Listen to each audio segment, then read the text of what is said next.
Okay, so what I wanted to show you here was a tool set that's available only in the Sound Forge Pro, and that's this Mastering Imager tool. This is a plugin, and if you've used Sony's Vega Studio, the video editing tool, you're probably really familiar with plugins. That's what this little icon here lets you put effects in a whole series, chain them all together, and then you can apply them all together. And this is just a VST plugin made by Izotope, a third party, and so this actually works inside of Cubase as well. And the way this guy works, so I also have a compressor here too, a fancier compressor. And the way this, but back to the Mastering Imager. So what this does is this either widens or narrows the stereo image. So moving these sliders up widens the image in each frequency band, and moving them down reduces it. So if I preview that guy, the Islander.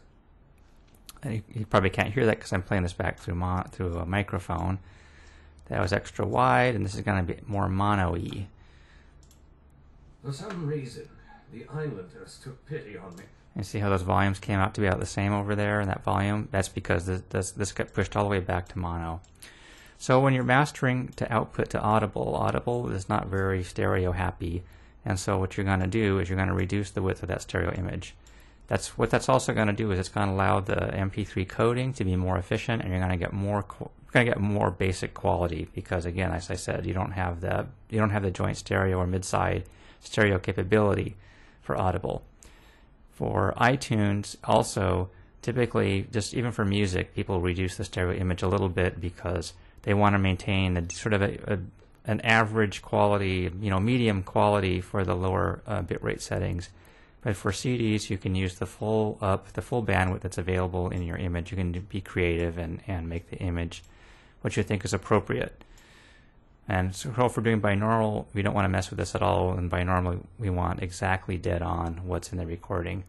And so we try not to mess with this. And in fact, when we're doing binaural, all the compression we're applying is a little bit dodgy because there's some phase changes that occur too.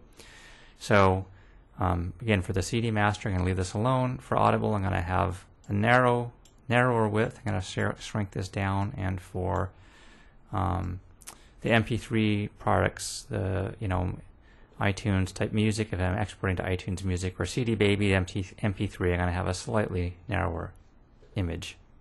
So that's using the Mastering Imager to change the stereo image width.